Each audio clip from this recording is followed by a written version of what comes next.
She wants her toy. She wants her toy. Yay! Good job.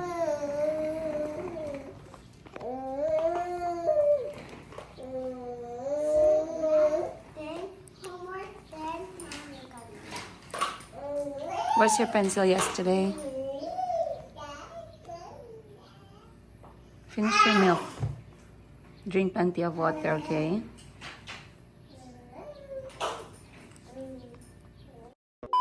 What's your favorite room in the house?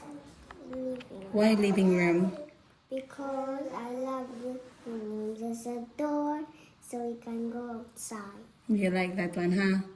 Okay, very good. First you draw the TV. Bigger rectangle. Very good. Good job. Then you will draw your chair here. One. The one where Ate Buji is sitting on.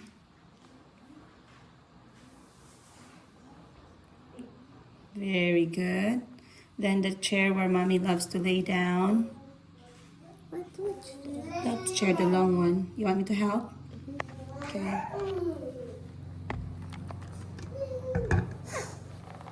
Hold her. Okay. Okay. I like You're chair. not comfortable. Okay.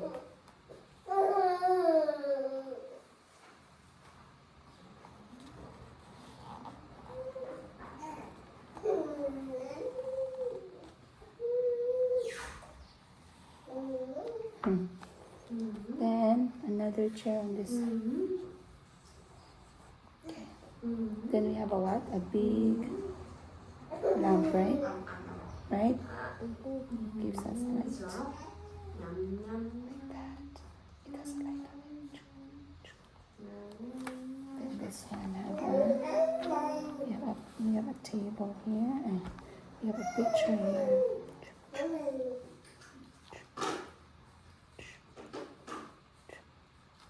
Mom, what are the Just a ones? picture. But that's the TV, right? Yeah, there's a picture on the TV. Okay, which is keep up. Keep up. Remember, Remember, these these are the different room in house. our First, the room where we cook is called. kitchen, The room where we eat is called dinner room, dining. dining room, The room where we sleep is called. bedroom, The room that we shower is called. bathroom, And the room that we watch TV and sit down with the visitors is called. living room. Each room Each room has different uses. uses. Now get your crayons and color this one. Teacher said draw and color your favorite room in your house.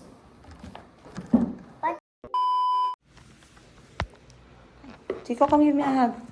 Identify Identify several words several words that begin that begin with the same sound. Sit properly. with the same sounds. In this lesson, In this lesson, listen. Here. You will also you will trace, copy, and write. It's there. It's there. Your And bread is write. there with chocolate. A, E, here, A-E, and I and I, as parts of meaningful word. Here, Calbi, Chico, there's a chocolate here. ant, arrow, apple, alligator, ox, Anchor. anchor, Go. eggs, eggplants, elevator, Escalator. escalator, elephant, elephant, Envelope. envelope, Very good. Now we're going to practice letter E. Beginning letter is? Very good. Next. ambulance, Beginning letter is? Next. E. E. Insects. Beginning letter is? I. Next. Eggplant. Beginning letter? Very good. Next. Power up. Power up. Read. Name the picture. What are the beginning sound phrase? The beginning letter of the given Pictures. Very good. So first we have Antro. anchor starts with letter A. A.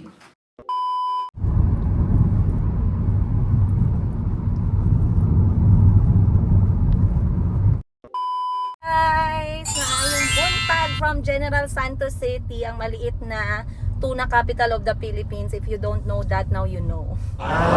So, taga dito po talaga ako sa Gensan, and alam ko marami sa inyo yung nagtataka kung nasa Africa pa ba ako. Lagi ko nakikita yung comment na yun, by the way. Madam, I thought we're using this line for Dole. Pass through, no? Rin ang tagi, shortcut. Alright. Alam ko marami pa rin sa inyo yung nagtatanong kasi nakikita, sorry guys ha, excuse lang. Hindi ko na enough kasi we are trying to find the way.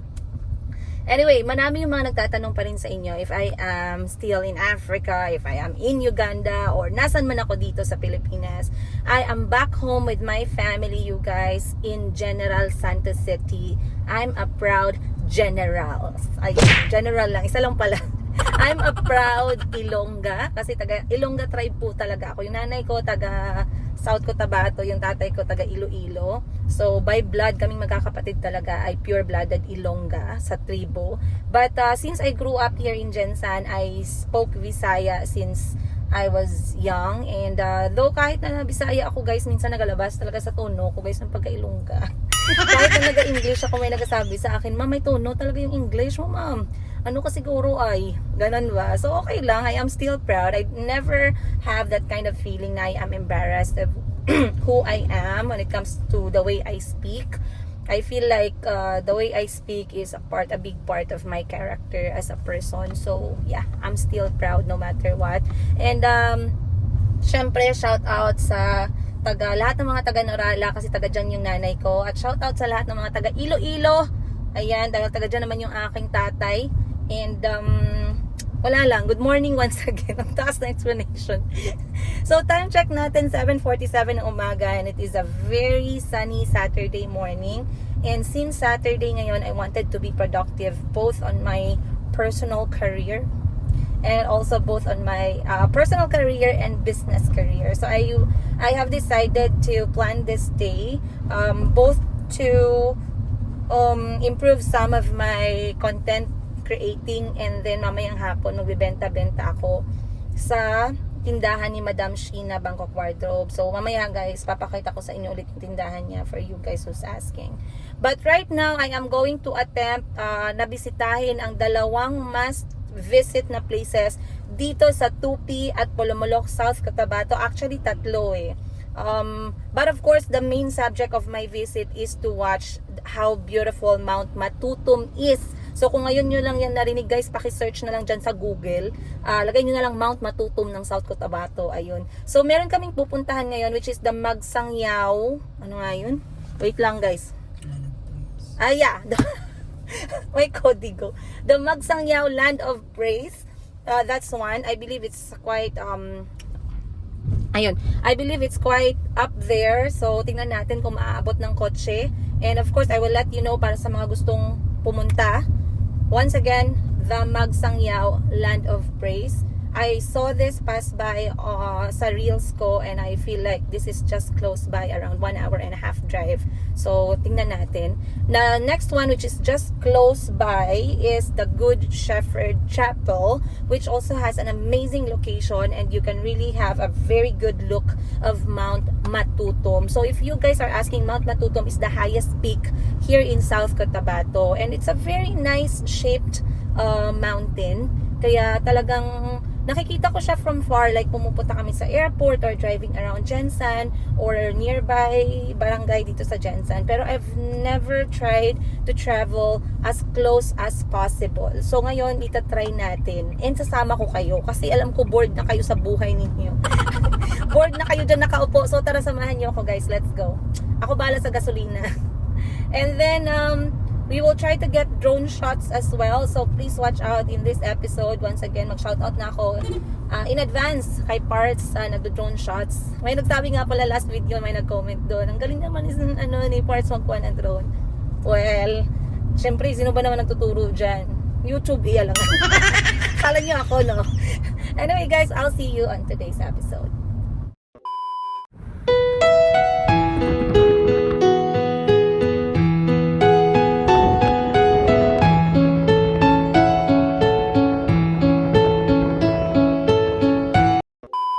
Alright guys, first stop natin is quite far na angle.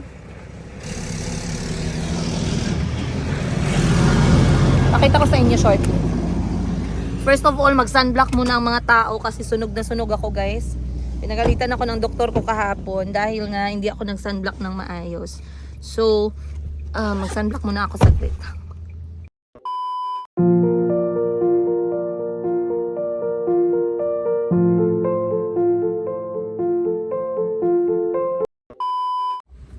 Alright guys, so on the way kami papunta sa destination namin na madaanan namin to, and I feel like this is a perfect spot for me to show you guys kung ano ang itsura ng Mount Matutum from this distance.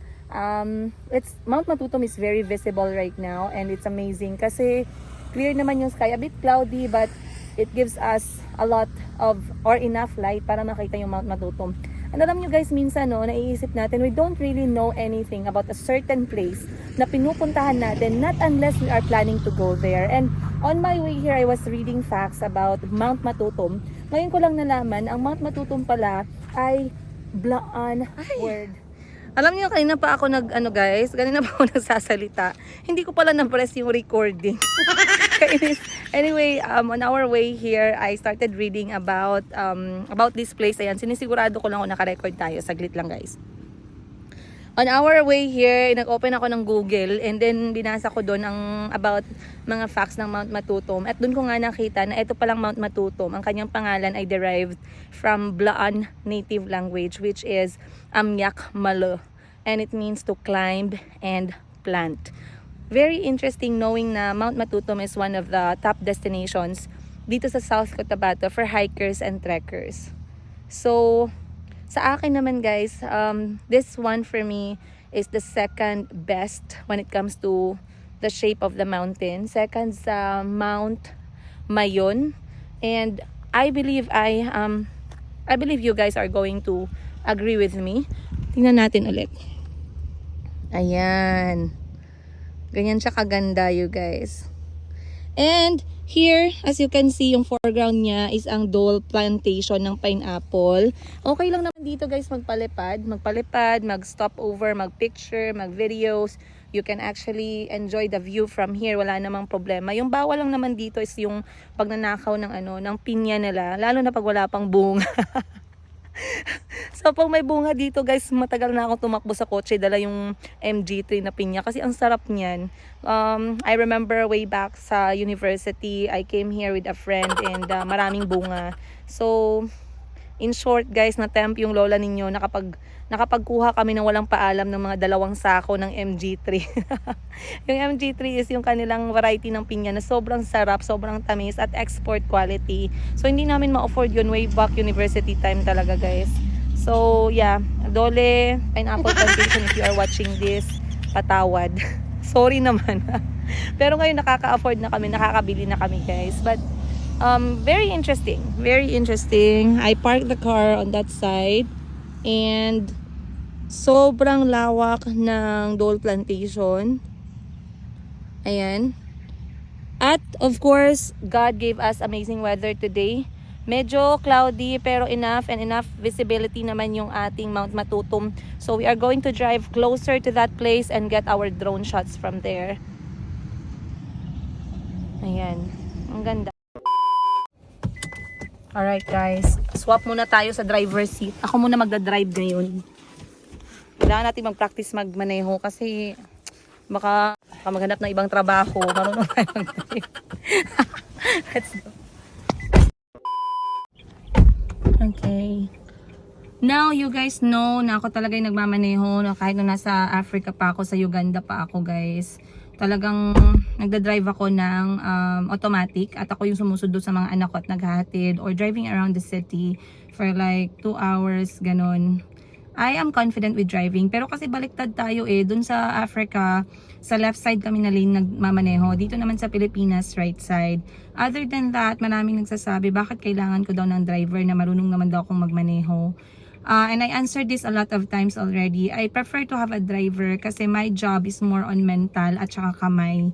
So I find myself more productive kapag hindi ako nagmamaneho. And most of the time, I think too much about the kids, about our situation, na hindi ako makapag-focus sa road. So I prefer na yun, meron talaga nagmamaneho. Pero I should be able to drive as well for emergency purposes. So habang nagpapalipad si parts ng drone, tayo muna yung hahawak ng manibela. Kaya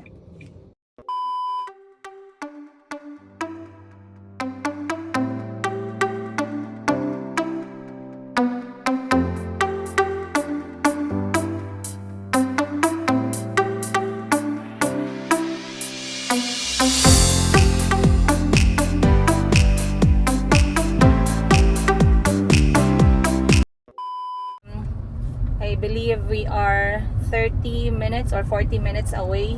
So ngayon, nandito na tayo sa Barangay Cebuano ng Tupi. Dito talaga yung papasok papunta dun sa Magsangyao Land of Praise. And we saw, hindi ko na naman nakuna ng video. We saw this tarpaulin poster saying Magsangyao Land of Praise this way. So we are in the right track, you guys. Kahit na papasok siya at paakyat siya palapit sa Mount Matutom, the road is concrete. So do not worry if you want to come here, guys. Pwede kayong pumasok, magmotor kayo or magsasakyan kayo, maghelicopter kayo, bahala kayo. Kahit magkabayo kayo pwede. So let's see, weather is still amazing and yeah, supposed to reach that place before 10:30 ng umaga. I'll keep you guys posted.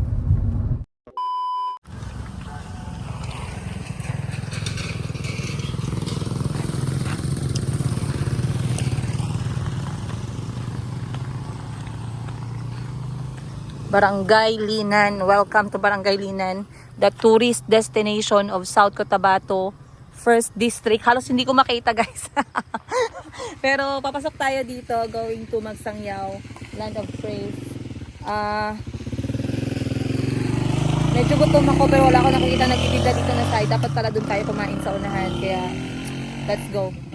May dala naman akong tinapay Doon na lang natin kainin sa unahan. Tara.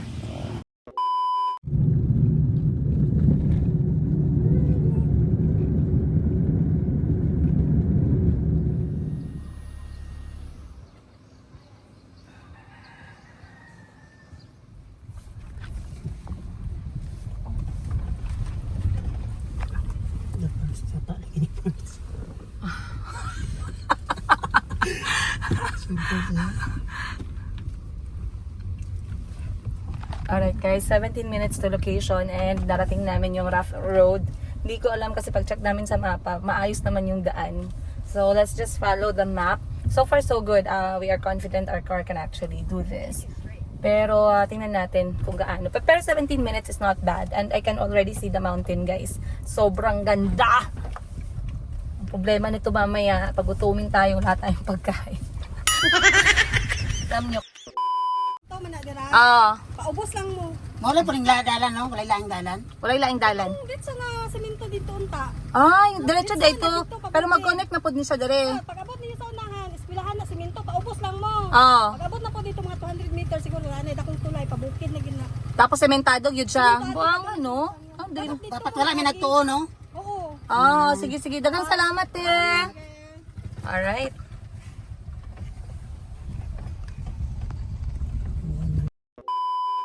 Alright. We are 3.2 kilometers away at ganyan po yung daan pero concrete naman siya, sementado, so okay lang. Nissan Kicks natin naka sports mode right now. Uphill talaga tayo, guys.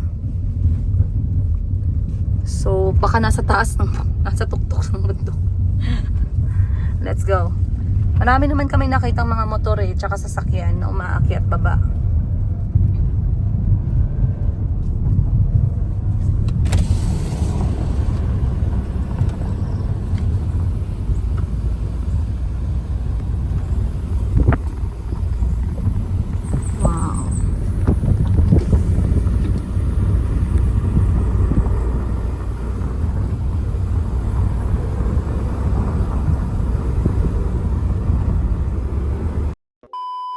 reached.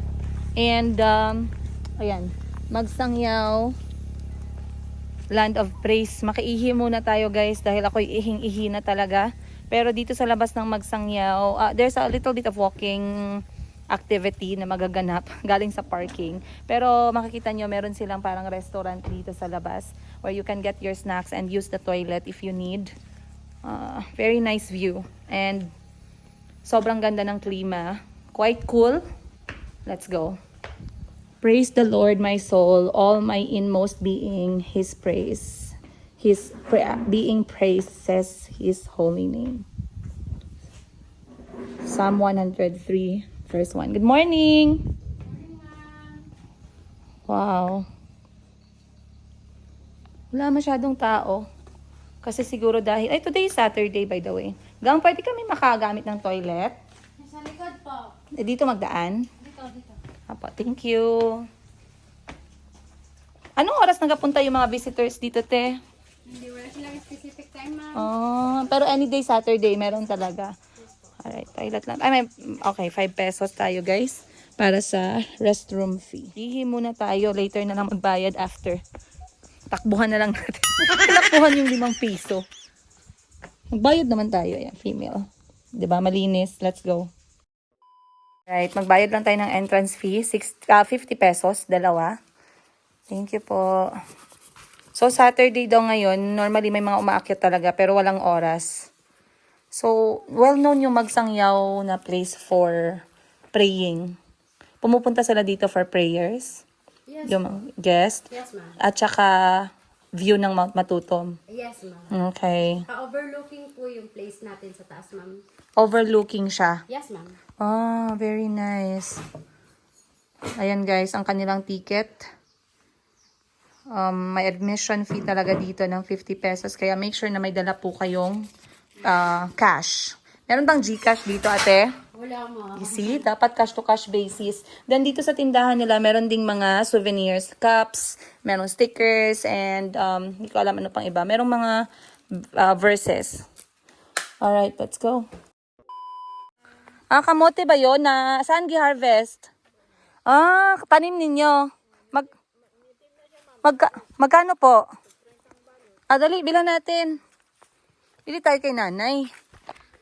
Native kamote. Mas masarap ba to dun sa hindi native? Native ang masarap. Native ang masarap. Ayan si nanay. Ikaw nagtanim nito lahat, nay? Wow! 30 pesos lang yung balot. Oh, anong kulay po ito pagbukas? Yellow. Yellow. Masarap yan. So, bili lang tayo 30 pesos tong balot. Lagay na natin sa kotse. Baka mamaya pagbalik namin, ubos na. Alright. Ano pang benta mo dito, nay? Gabi. Gabi. Yung gabi, tanim nyo din po. Wow, magkano naman to? 25. 25. Saan inahalo yung gabi, nay? Violet na siya, ma'am. Violet na gabi. Ihalo sa bagungon. Tsaka baka. Ay, pwede ba yan sa baka? Hindi ka ng, ipon. Hipon. Manang kalkag. Okay. Tanim nyo din to. Eto, Pako. tanim nyo din. Magkano to? 10 ma'am. Sige. Bili tayo, nay. Bali, 3 na to. Oo. Then, ano to? Magkano to? Mayroon na May may-ari na yan. Yung, bago yan lahat, nay? bago na siya, ma'am. Okay. Tapos, eto. Magkano to? 25. 25 yan. Eto, 25 din. Sige. Okay. Tsaka eto. Hello. Eto na lang pako. Kunin natin tong pako. Kasi eto masarap to. Paborito ko to. May sinamak man ako. Pwede yun lang. Magkano lahat, nay? Bali, 20, 50, then 90. 20, 50, 70 plus 90, 160. 160. Okay, sige. Etong cabbage, magkano? 15 na siya, ma'am. Nakapalit ng cabbage kahapon. May cabbage pala. Wag na lang. 160, di ba? Ito, dagdagan na lang natin ng sa pangkamote. Ito. Sige. Pag hindi matamis, ibalik ko talaga. Ako sukli. 10. Alin na lang Ari na lang, ma'am. Sige. May sukli pa tayong 10 pesos. Padalhan tayo ni nanay ng ng tawag nito. Repolyo. Lahat yan, nay. Tanim mo, pati yung repolyo. Walay insecticide. Walay chemical. Okay. So, ngayon ready na tayo. Po? Garden lang. Oh, maganda yan. Organic. Very good, Nay. Ikaw, saan ka nakatira, Nay? Lakarin mo lang. Pero dito, ikaw lang talaga yung nagbebenta or may nagbebenta pang iba? Regulations dito, no smoking vape, park at your own risk, and basura mo, sagot mo, syempre. Yung mga basura mo sa buhay, guys, sagot mo talaga yan forever. So, yung lakad natin is 15 minutes going to the Magsangyao, Land of Praise mismo. Tingnan natin dito, may rules and regulations. Tayo ay magtulungan sa pagbabago para sa kalikasan dahil ikaw, ako, tayo ang kalikasan. No picking and carrying flowers. Do not litter. No smoking. Watch your step. Ground is uneven. Watch your kids and have fun. Alright. Tara. So, mga 500 steps daw to lahat. Sabi ni ate dun sa may reception. Pag medyo nagpapakyut kang maglakad, yung 500 steps or 15 minutes, dodoble. Let's go. Uy! Tapos on the way habang naglalakad ka, maraming mga verses na nakasulat sa gilid.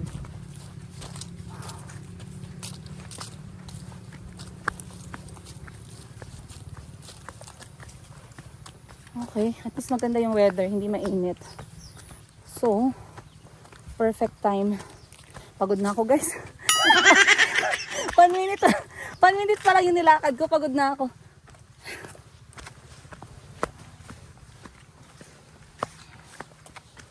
Pero first time ko talaga dito. I've never been to this side of Tupi, of South Cotabato. Ang taas naman yung trekking. Ayan siya sa taas. Let's go. This is amazing. Meron silang binigay na options. You want to go hard way or you want to go to the easy way? Sabi nila, pag hard way daw, mas maganda, mas worth it. Okay lang, dito lang tayo sa easy. At mapapahirapan. Dito tayo sa easy way, guys. I'm not ready for the hard today. Madam 10 Gives, I know you're watching this episode. Let me know what you think. Let's go.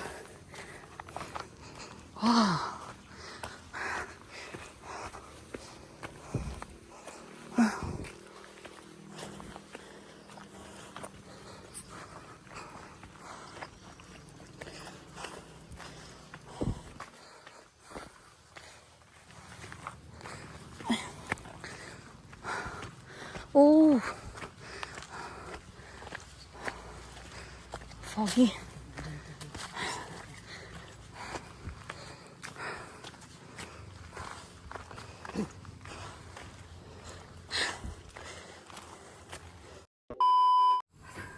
So, merong mga random na resting place on your way to Magsangyao, Land of Praise. Katulad nito. And behind me is Mount Matutom, which is our subject for today's drone shot. Pero, natabunan siya ng ulap. So, mag-aantay tayo ng mga 30 minutes to 1 hour. Sana mag-clear. Kasi mas maganda yung shot pag klaro. Alright, let's go.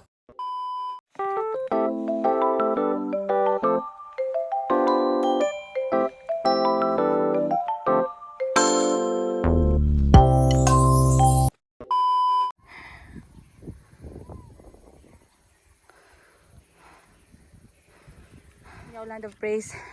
Every like 10-20 steps, merong mga verses from the Bible to remind us of our faith, of course. So once again, guys, don't get this wrong.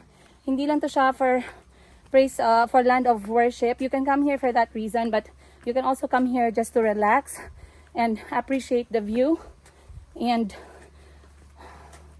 just let the time pass by without any disturbance.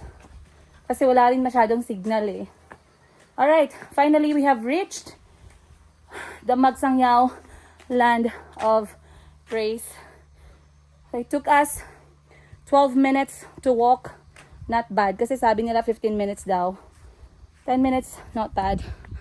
Meron sila ditong magic carpet. So if you want to ride this carpet, guys, kailangan siyang ikutin. Ganyan. Wow! So pag hindi ka naman biyahilo, pwedeng pwede. Ang ganda ha. I like this touch. Pretty. Of course, with the view of Mount Matutum. It's behind us right now. Let's wait na mag-clear yung ulap. Makakuha sana tayo ng magandang shot. Okay.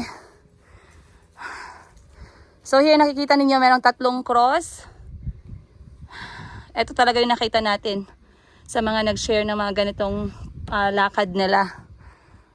Very nice and very solemn.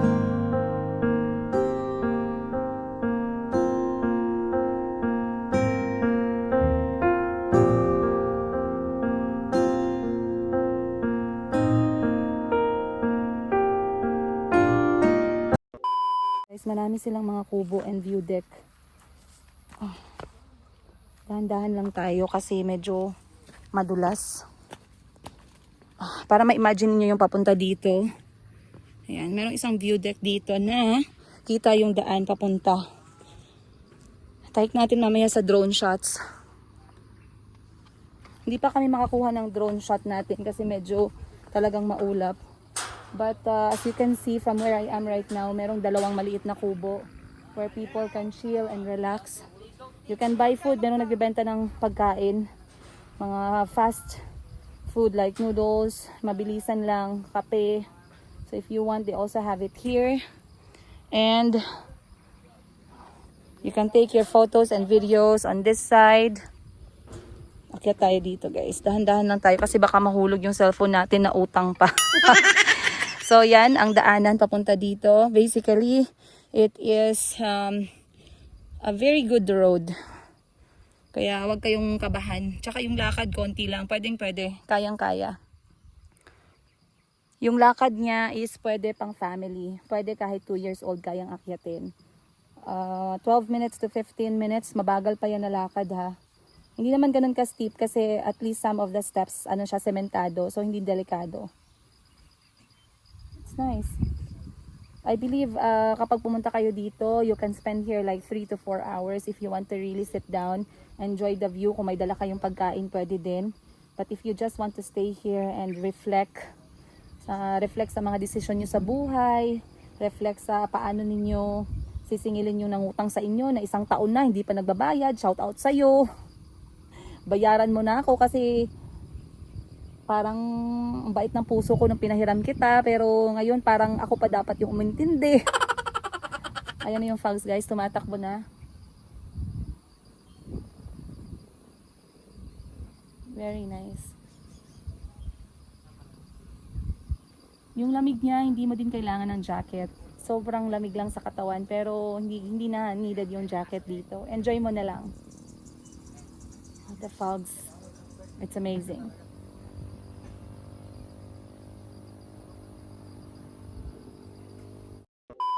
Ten minutes, hindi pa rin klaro ang ating Mount Matutum. We are trying to fly the drone and get a bit of shots, pero would be better kapag talagang wala yung ulap sa tuktok.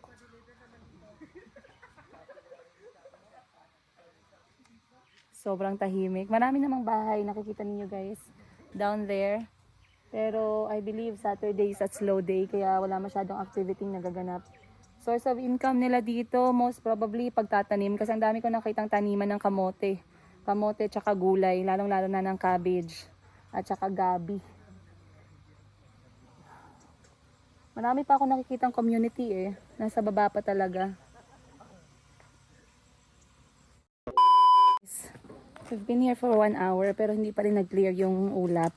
So ang gagawin natin ngayon, we are going to visit this chapel which is much closer sa Mount Matutum natin na view while we are waiting for the clouds to clear up. And sabi sa amin ng local dito, around 1 p.m. So we are like 1 hour and a half away. Ang gagawin natin, we are going to visit this other spot which is malapit lang siya. You can see over there, that's the Good Shepherd chapel. And people go there to pray. Basically, isa siyang simbahan. And I can see that it has a very good access from the main road. So it's not a bad idea. Since nag-aantay naman kami dito, we can just go there, check the place out, show you guys kung anong nandun. And yeah, we'll see by the time na matapos tayo doon, baka mag-clear na rin yung ulap at makuna na natin ng magandang shot ang Mount Matutum. Sobrang excited ako for this one, guys. I'm quite disappointed na parang ang tagal mag-clear ng ulap. Pero okay lang kasi it's not under our control naman eh. That's one of the things, yung weather. So we just have to make the best out of everything and anything. Ayan, sa buhay natin. So tara, puntahan natin ang Good Shepherd Chapel. Let's go.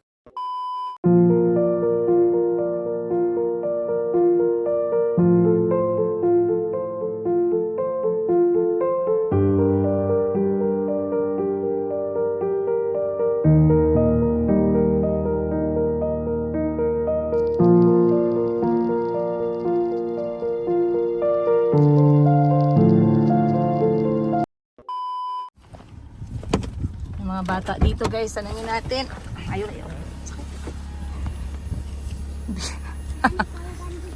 Asa man? Okay, mong kuya. Asa man lagi ka ninyong kamote? Saan galing ang kamote ninyo? Marunong kayo magtagalog? Saan na? Inyo aning tanom? Dili good. Kaya kisang tanom ni? Bisol ni? Kuyawa sa bisol, uy. Asa man ninaluto ilagay ang bisol? Sa kuwan. Tapos kamote. Ayun sa ni bisol. Bisol ni? Ako. Kasi isang kain. Isang kain naman tong kamote ninyo, oy. Mga bata naganap ng kamote. Isang kain. Ang liit naman itong kamote na to. Ayan, no? Ano man trip nyo sa buhay lang ga? Kamote yan. Tsaka merong...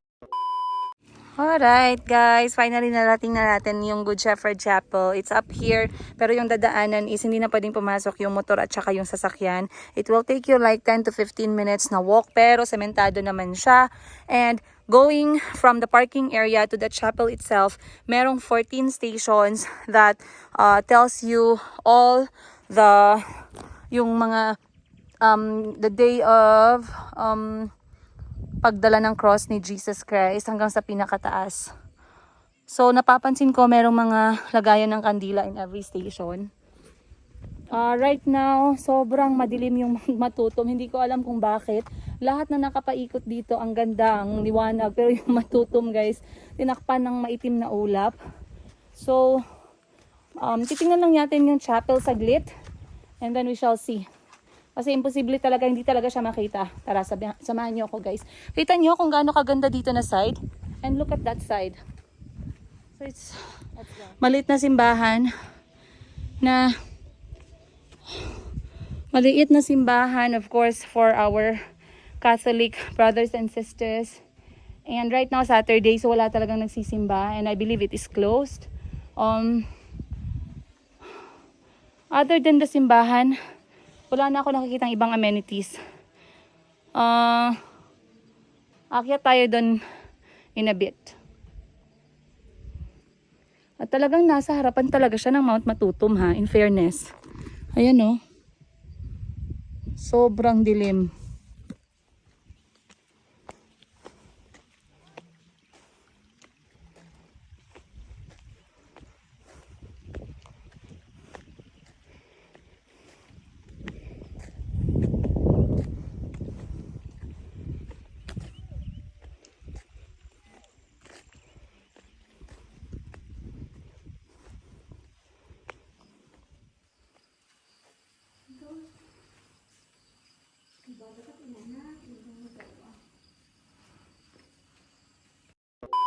Alright.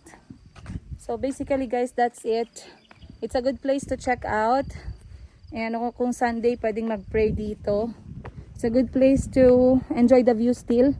Kasi malapit lang naman sila ng Magsangyaw. Pero, okay.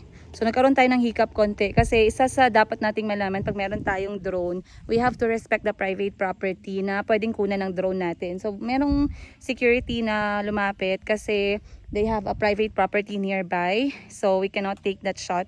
Kaya nakiusap lang naman, hindi naman masama yung approach na kung pwede wag lang isali yung private property nila sa drone shot, which is really nice of him to say that. At kung meron man tayong shot ng private property nila, we really have to delete. Naintindihan naman natin yan eh. Kasi meron talagang mga rules na kailangan nating malaman as drone owner. Yung iba, yung mga public government rules, mga airport, public offices, yung mga medical offices, hindi rin pwede yan. Of course, private property, hindi rin pwede. So, dito lang tayo magsha-shot kasi pwede dito. And Mount Matutum has no problem as well.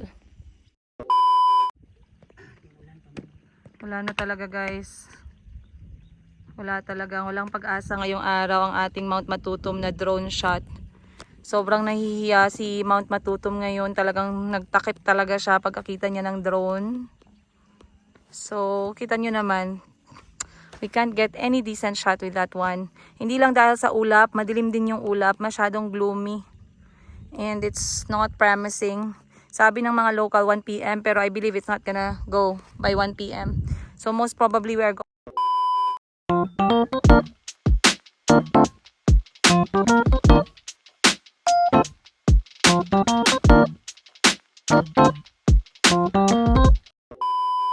Alright guys, dito tayo sa init na namit. Init na namit. Basta mainit namit talaga yan dito sa Tupi, South Cotabato. So, manadaanan kaming special lapas batchoy. I can't remember the last time na nagbatchoy ako. Anong halo ng batchoy, kuya? Pork? Oh no! Sayang. Pork lang? Ah, sayang. Baboy ang halo, guys. Hindi tayo makakain. Parang sarap pa naman. Lapitan natin, ha. Oh, galing ni kuya, oh. Wow. Ayun na. Ang ganda. Hindi ko ma-remember. Saan? Saan man? Sa kanto? Sa highway lang, ma'am. Sa highway, chicken. May baboy din. Chicken lang. Doon lang tayo sa chicken. Masarap din. Galing naman ni kuya ang sales stock. Sige, anong pangalan? AJ's din. Blessy. Pero sa inyo din yon. Galing ah. Guys, it's 12:54 ng tanghali at pasado na yung aking pananghalian. So, huminto kami dito sa may bulaluan, sa may Tupi at kakain lang tayo ng bulalo at kanin. Perfect for this weather. Medyo umulan kanina eh. At gutom na din ang all, kaya naku, kumain na tayo. So, ang in-order ko ay bulalo at saka kambing. Kasi yung kambing, malimit ko lang yung mabilis sa mga karinderya. Dapat magaling yung mga nagluluto. Kasi pag hindi magaling, medyo malangsa. Amoy kambing. So, kain tayo ng lunch. One thing about me guys, no, as amo, through the years at sa lahat ng mga naging experience ko, isa sa pinakamahalaga is yung pagkain talaga. So kapag nagbabiyahe ka or amo ka, wag mong pagutuman yung mga staff mo. Very, very important. Walang problema kung anong klase ng pagkain. Walang problema kung magkano yung pagkain. Ang importante, malinis at safe at talagang nakakakain ng maayos. Kahit kanin lang yan, simpleng talong lang yan na pinakuluan na merong bagoong goods. Walang problema. Basta kumain. Kasi pag hindi nakakain yung staff mo, lahat mainit ang ulo, lahat galit sa'yo, at baka hindi tumagal sa trabaho. So, may mga times na masarap talaga yung kain. May mga times talaga na pag mahirap maghanap ng pagkain, okay lang. Basta kung anong kain ko, ganun yun yung kain ng mga staff ko. Hindi ako yung klase ng tao na dito yung kain ko, dun sila. Kami magkakapatid ganun, kahit si Madam Ten Gibbs, in fairness. Kain tayo guys. Kambing parts isa. Wow! Pakasarap naman ng bulalo, kaya nga tinawag na bulaluan kasi expert sila sa bulalo at ang daming taong kumakain dito ngayon. Ayan o. 100 pesos to guys, isang bowl. At nag-order ako ng kambing din. Guys, yung mga kasabay namin kumakain, ilonggo. Ilang balan, panagid ka, hindi ka maglakat, hindi ka pati muya magpati. Ganyan ang ilonggo. Pero, masarap ng kambing.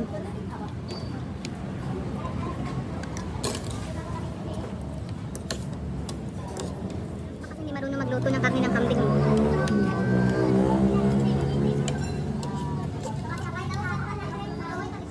Para siyang kare-kare.